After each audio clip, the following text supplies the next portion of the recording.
This is Hong Kong Blu-rays, and today we're going beyond Hong Kong with Six String Samurai. And this one stars Hong Kong cinema villain extraordinaire, Jeff Falcon.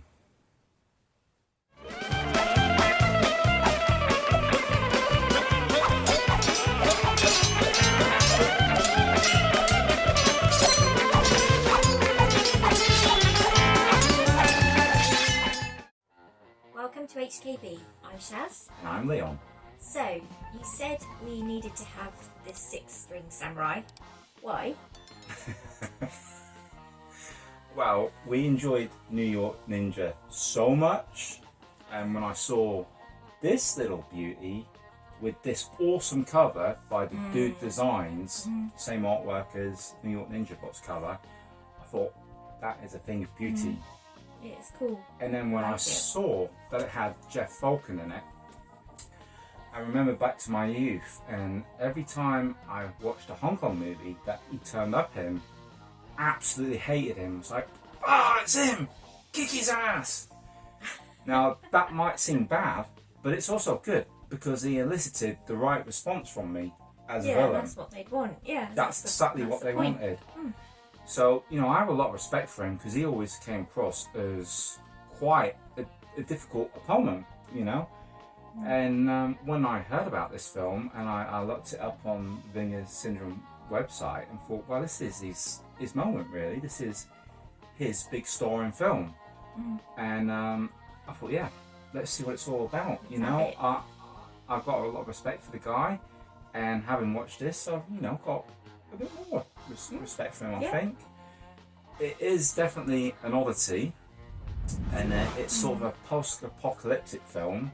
Yes. And it's like an alternate sort of timeline to what we have. So think, you know, Man in the High Castle, it's what could have happened. But I think in the film, Russia has bombed everywhere in 1957, and Elvis becomes king, literally king. And so was it Las Vegas was the only place that was left? Yeah, yes, that's right. And it's now Las Vegas. Yes. And he was the king of there. Yeah. And then he passes away, and so they need a new king. Enter Jeff Falcon, who is on his way to perform at Las Vegas. So yeah, quite an interesting setup. I found it very sort of different to any other sort of American martial art piece from the 90s that I can think of off the top of my head. What do you think? Do you think this is significantly different, and what about the flavour of it? How did it feel to you? I think it felt very different. Like I said, I don't think I've ever seen anything quite like this before. A bit strange. And my initial thing when the film opened, we sort of said, he looks like Buddy Holly.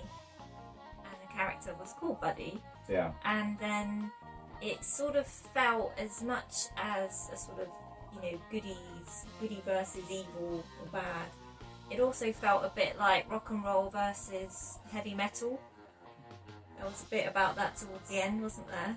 Yeah, because the death character looked like he was channeling Slash from Guns N' Roses. So you could say this film is Buddy Holly versus Slash. But we did say that as well, didn't we? As well as the music aspect of what you might prefer to the characters. There was a lot in there. There was a lot of taken from inspiration from other films like we had.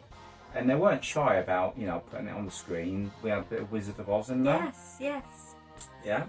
And like we said, with the music dueling, especially guitar duel towards the end, that felt a little bit like an 80s film with Ralph Macchio called Crossroads.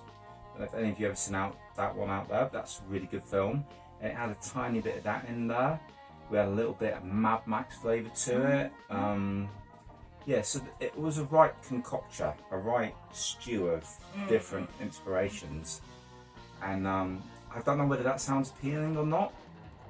And I'm not even sure myself. I think this is the type of film that if back in the day you'd hired this one out on video and you've got an affinity for it, then this release is really going to do a lot for you. You're going to, you know, have the ultimate version of this fond film that you reminisce about. Yeah.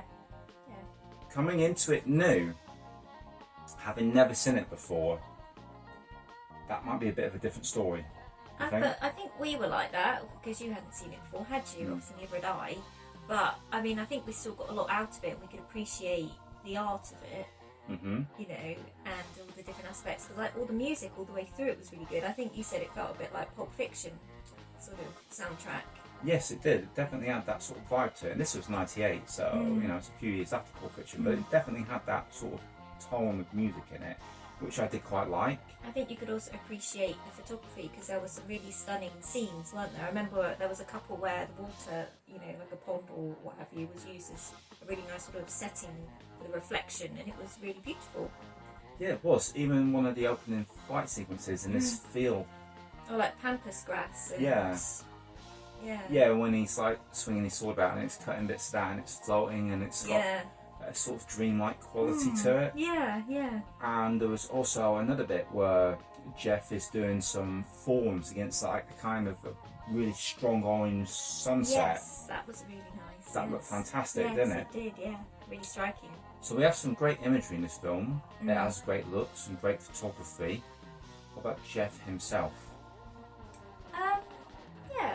Yeah, I really liked how his character went through the story and how he was a good guy and he always tried to do the right thing. He was trying to distance himself from a little boy, wasn't he? Yeah. He sort of started following him along, and he tried to leave the boy because he wanted to carry on his journey to Las Vegas. Many times.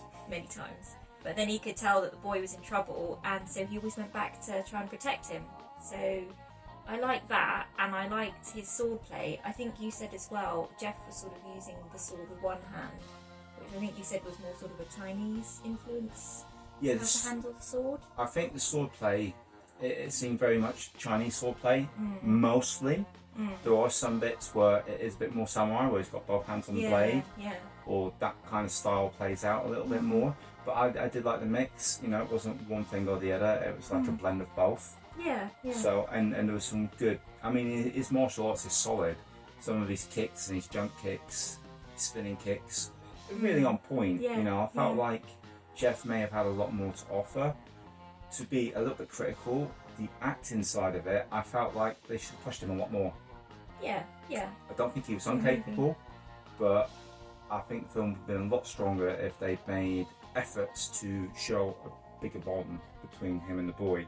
As it were, I felt it was a bit aloof from that. I felt they had a couple of scenes, but I felt it needed some more acted scenes rather than basing it on what they did, which was him, you know, injecting a little bit of comedy in a scene to stop the kid from crying. So I do feel there was more to offer, and I feel like he would have been more than capable of it. But as it is, Vinegar Syndrome picked up a real good oddity here. Yes.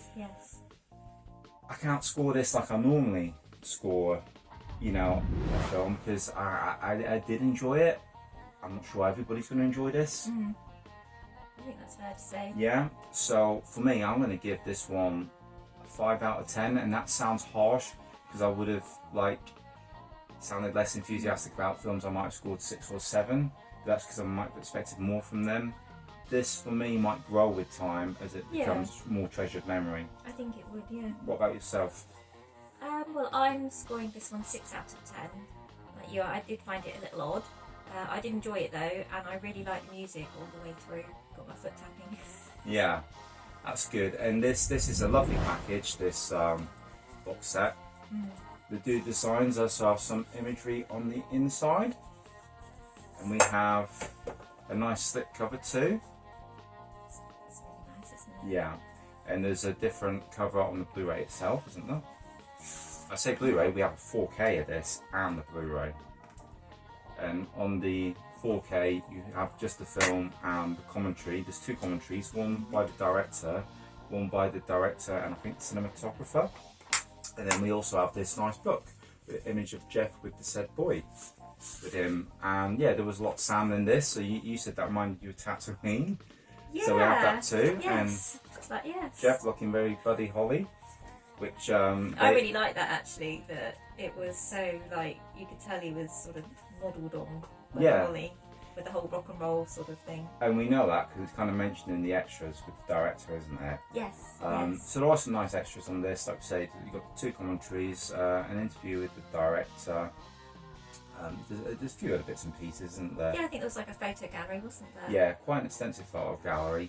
So for a film like this, as cult as it is, yes, I feel like with what they're giving us 4K, which is absolutely astounding. I've got to give this package 5 stars. Absolutely top job, Vinegar Syndrome. Alright, so any last words before we go? No, I think we've covered everything.